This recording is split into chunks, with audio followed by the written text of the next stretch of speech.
കഷ്ടപ്പെടാതെ നമ്മുടെ നാട്ടിൽ ആർക്കെങ്കിലും ജീവിക്കാൻ പറ്റുമോ? നിങ്ങൾക്ക് ജീവിക്കാൻ പറ്റുമോ? എനിക്ക് ജീവിക്കാൻ പറ്റുമോ? പറ്റില്ല. കാരണം ഞാനിപ്പോൾ ഈ ചെയ്യുന്ന ഒരു വീഡിയോ ഇതും എൻ്റെ ഒരു തൊഴിലായിട്ടാണ് ഞാൻ കാണുന്നത്. കാരണം ഞാൻ കഷ്ടപ്പെട്ടിരുന്ന ഒരു കണ്ടന്റ് കണ്ടുപിടിച്ചു, ഞാൻ അതിനെക്കുറിച്ച് പഠിച്ചു, ഞാൻ നിങ്ങളുടെ മുമ്പിൽ അത് അവതരിപ്പിക്കുമ്പോൾ എനിക്ക് അതിൽ നിന്നും ഒരു ചെറിയൊരു ശമ്പളം കിട്ടുന്നുണ്ട്. ഇതും എൻ്റെ ഒരു കഷ്ടപ്പാട് തന്നെയാണ്. പക്ഷേ ഞാൻ ഇതല്ല, എൻ്റെ ജോലി വേറെയുണ്ട്. ഞാൻ ആ ജോലിയൊക്കെ കഴിഞ്ഞിട്ട് വന്നിട്ടാണ് ഞാൻ എൻ്റെ ഈ ഒരു ജോലി ചെയ്യുന്നത്. അപ്പം കഷ്ടപ്പെടാതെ നമ്മുടെ നാട്ടിൽ ഒരാൾക്കും ജീവിക്കാൻ പറ്റത്തില്ല. നമ്മുടെ കേരളത്തിൽ നിന്നും എത്രയോ ആളുകളാണ് മറ്റു വിദേശ രാജ്യങ്ങളിലും യൂറോപ്പ് രാജ്യങ്ങളിലൊക്കെ പോയിട്ട് ജോലി ചെയ്യുന്നത് അല്ലേ? അവരെല്ലാം കഷ്ടപ്പെട്ട് തന്നെയാണ് ജീവിക്കുന്നത്. പക്ഷേ ഈ ഒരു മരവാണം സംഖ്യ ഉണ്ടല്ലോ, സംഖ്യകളെ പറയിപ്പിക്കാനുണ്ടായിട്ടുള്ള ഇവനെ പോലുള്ള മരപ്പൊട്ടന്മാരായിട്ടുള്ള സംഖ്യകൾ പറയുന്നത് നിങ്ങളൊന്ന് കേൾക്കണം. ഇവനൊന്ന് കഷ്ടപ്പെടാതെ ജീവിക്കുന്നവന്മാരാ. ഈ സാധാരണക്കാരായിട്ടുള്ള എന്താ പറയുക, ഈ സംഖ്യകളുടെ മുമ്പിൽ വന്ന് മൈക്കും കെട്ടിവെച്ചുകൊണ്ട് പാച്ച വർഗീയത പറയുന്ന ഇവനെ പോലെ മരവാണങ്ങൾ സംഖ്യകൾക്ക് പോലും അപമാനമാണെന്ന് ഞാൻ പറയത്തുള്ളൂ. കാരണം ഇവൻ പറയുന്നത് ഇവിടുത്തെ ഹിന്ദുക്കൾ കഷ്ടപ്പെടാതെ ജീവിക്കാൻ പറ്റത്തില്ല, ബാക്കി ഇവിടുത്തെ മുസ്ലിങ്ങളും ക്രിസ്ത്യാനികളൊന്നും കഷ്ടപ്പെടാതെയാണ് ജീവിക്കുന്നത്. അവരെല്ലാം വീട്ടിലൊരു ചെടി നട്ടിട്ടുണ്ട്, അതിനകത്ത് 500-ൻ്റെയും 2000-ൻ്റെയും 200-ൻ്റെയൊക്കെ നോട്ട് എല്ലാ ദിവസവും നമ്മളിങ്ങനെ പറിച്ചെടുത്തിട്ട് സുഖസുന്ദരമായിട്ട് വൃഷ്ടാംഗം വെട്ടിമിഴിയാണ് നമ്മളൊക്കെ ജീവിക്കുന്നത്. നമ്മൾ ആരും കഷ്ടപ്പെടാതെയാണ് ജീവിക്കുന്നത്. സത്യം പറയാലോ, എന്താണ് ഇതിനൊക്കെ ഒരു മറുപടി പറയുക? എന്തായാലും ഇതിനൊക്കെ കൃത്യമായിട്ട് മറുപടി കൊടുക്കാൻ പറ്റിയതും ഈ ഹൈന്ദവ സഹോദരങ്ങൾ തന്നെയാണ് കേട്ടോ. നമ്മുടെ ഈ പ്രിയപ്പെട്ട സഹോദരൻ മറുപടി കൊടുക്കുന്നതോടൊപ്പം തന്നെ നമ്മുടെ അൻസാരി സുഹരി ഉസ്താദും കൊടുക്കുന്നുണ്ട് ഒരു കിണ്ണം കാച്ചിയ മറുപടി. സാധാരണ ഈ സംഖ്യകൾ, അതായത് നമ്മുടെ ഈ വിശകലയെ പോലുള്ള അല്ലെങ്കിൽ ഈ എന്താണ് ബാബു അങ്ങനെ ഈ ഹിന്ദുക്കളുടെ ഉന്നമനത്തിന് വേണ്ടി അല്ലെങ്കിൽ അവർക്ക് വേണ്ടിയാണ് ഞങ്ങൾ ഉണ്ടാക്കുന്നതെന്ന് പറയുന്ന കുറെ കൊണാണ്ടന്മാരുണ്ടല്ലോ. ഇവന്മാരെല്ലാം നാഴിക്ക് 40 വട്ടം പല ചാനലിനകത്തും ഇവന്റെയൊക്കെ സ്വന്തം പ്രൊഫൈലിലൊക്കെ വന്നിരുന്നുകൊണ്ട് ഈ മുസ്ലിങ്ങൾ എത്ര പ്രസവിച്ചു, അവിടെ മുസ്ലിങ്ങൾ എന്താണ് ചെയ്യുന്നത്, ഇവിടെ എന്താണ് നോക്കുന്നതെന്നൊക്കെ പറയുന്ന ചില മരവാണങ്ങളുണ്ട്. ഇവന്മാരോട് എനിക്ക് പറയാനുള്ളത്, ഈ അണ്ടിമുക്ക് ശാഖയിൽ പോയി വടിയും കറക്കി അവിടുന്ന് കിട്ടുന്ന ക്യാപ്സൂളും വിഴുങ്ങി ഇരുന്ന് കഴിഞ്ഞാൽ ഇതില്ലേ കാണത്തില്ല.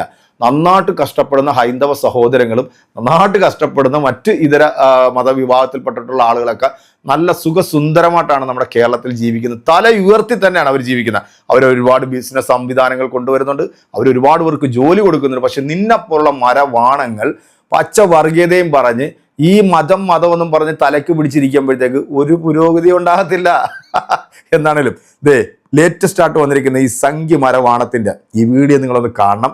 കണ്ടതിന് ശേഷം കൃത്യമായിട്ട് നിങ്ങൾ ഇതിനൊക്കെ ഒരു മറുപടി കൊടുക്കണം. നമ്മുടെ സഹോദരൻ ഉസ്താദും കൊടുക്കുന്നുണ്ട്, പക്ഷെ നിങ്ങൾ കൂടെ കൊടുക്കുമ്പോഴല്ലേ അതങ്ങോട്ട് പരിപൂർണമാകത്തുള്ളൂ. നമുക്ക് എന്തായാലും വീഡിയോ ഒന്ന് കണ്ടാലോ.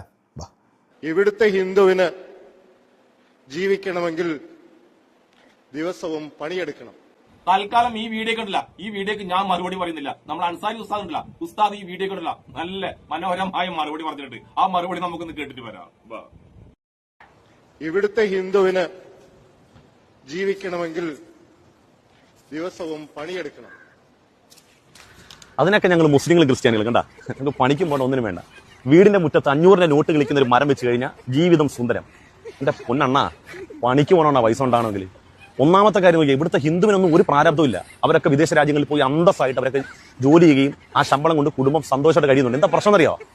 അണ്ണൻ ഈ പ്രസംഗിക്കുമ്പോൾ മുമ്പ് ഇരിക്കുന്നവരുണ്ടല്ലോ, ഇവന്മാർ കലങ്ങി കയറി ഇരുന്നുണ്ട്, മുസ്ലിങ്ങൾക്ക് കുട്ടികൾ ഉണ്ടാകുന്നുണ്ട്, അവർക്ക് അക്കൂസി പോകുന്നുണ്ട്, ഇത് കൃത്യമായിട്ട് പോകുന്നുണ്ട്, മൂത്രമൊഴിക്കുന്നുണ്ട്, ഇതൊക്കെ തന്നെ പണി. വല്ലവന്റെ കാര്യം നോക്കി പോയാൽ നമുക്ക് ഈ ലോകത്തൊന്നും ആവാൻ പറ്റൂല. എന്നാലോ നമ്മൾ ആരെക്കുറിച്ചാണ് അസൂയപ്പെടുന്നത് ആ മനുഷ്യന്മാരൊക്കെ ഉയർച്ചയുടെ ഉത്തുംഗ സോപാനത്തിലേക്ക് എത്തുകയും ചെയ്യും. നമ്മൾ ആ കലങ്ങി ഇരുന്നുകൊണ്ട് അതോ ആയി വിട്ടിരിക്കുകയും ചെയ്യും.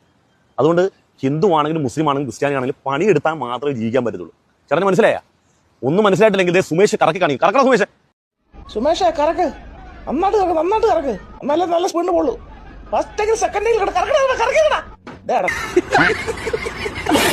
എന്റെ അൻസാരി ഉസ്താദെ, ഹിന്ദുക്കളെ പറയിപ്പിക്കാൻ വേണ്ടിയിട്ടില്ല ഇതുപോലെ കുറെ ചാണക സംഖ്യകൾ ഇറങ്ങിയിട്ടുണ്ട്. ഇവന്മാരെ കൊണ്ടല്ല, സത്യം പറഞ്ഞാൽ ഹിന്ദുക്കൾ നാണം കണ്ട അവസ്ഥയാണുള്ളത്. ഇവനൊക്കെ ആരാണ് ഹിന്ദുവിന്റെ അട്ടിപ്പറാവകാശമില്ലേ, അട്ടിപ്പറാവകാശം കൊടുത്തത് എനിക്ക് ഇതുവരെ മനസ്സിലായില്ല. സ്റ്റേജ് കെട്ടി പ്രസംഗിച്ചിട്ടാണ് കേട്ടാ ഇവന്മാരൊക്കെ ഹിന്ദുക്കളുണ്ടല്ല ഇങ്ങനെ നാണം കെടുത്തുന്നത്. കഴിഞ്ഞിട്ടില്ല ഈ വേട്ടാവളെ മണുകുണാഞ്ച സംഖ്യ ഉണ്ടല്ല, കുറച്ച് കാര്യങ്ങളോട് പറയുന്നുണ്ട്, അതും കൂടി നമുക്ക് കേൾക്കാം.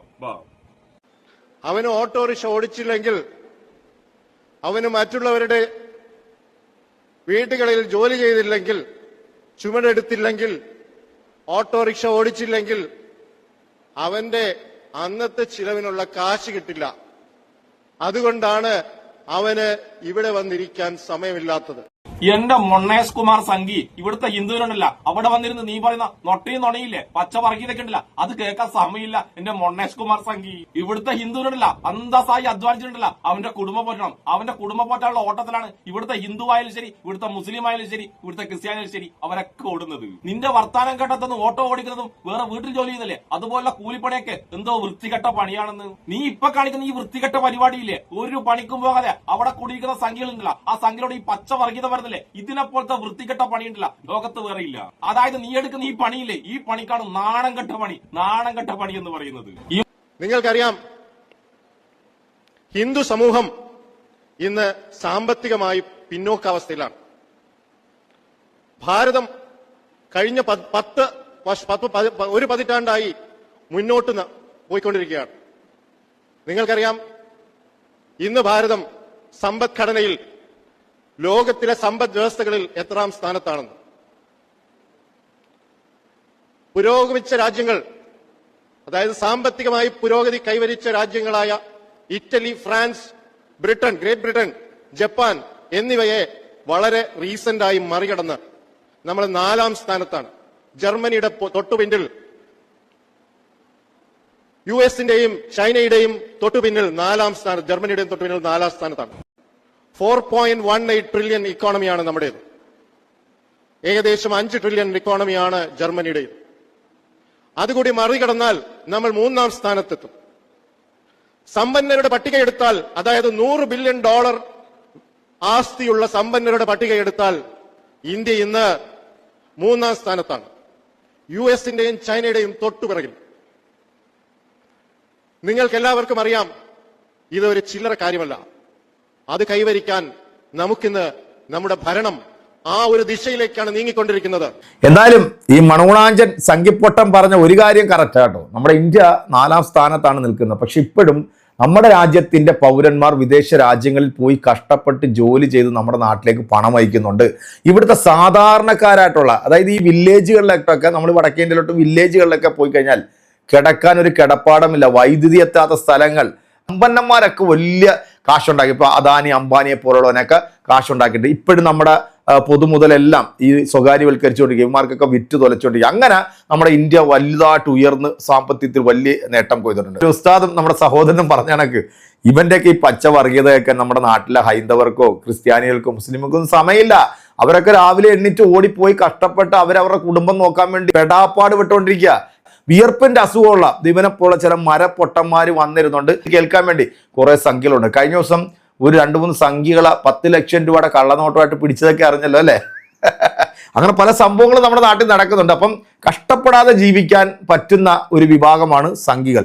മറ്റുള്ളവൻ എന്താണ് ചെയ്യുന്നത്, അല്ലെങ്കിൽ അവന്റെ ജീവിതത്തിൽ അവൻ കഷ്ടപ്പെട്ട് സ്ട്രഗിൾ ചെയ്ത് അവൻ ഉയരങ്ങളിലേക്ക് എത്തി ഒരു സ്ഥാപനം തുടങ്ങിയാൽ അതിന്റെ പിന്നിൽ ജിഹാദാണെന്ന് പറഞ്ഞു വരുന്ന ഇവനെപ്പോലുള്ള പരമ ചെറ്റകളുണ്ടല്ലോ. ഇവനിക്കൊക്കെ നമ്മൾ എന്ത് മറുപടിയുണ്ട്? എന്തായാലും മറുപടി അവർ കൊടുത്തത് അത് മാസാണ്, കിടുവാണ്.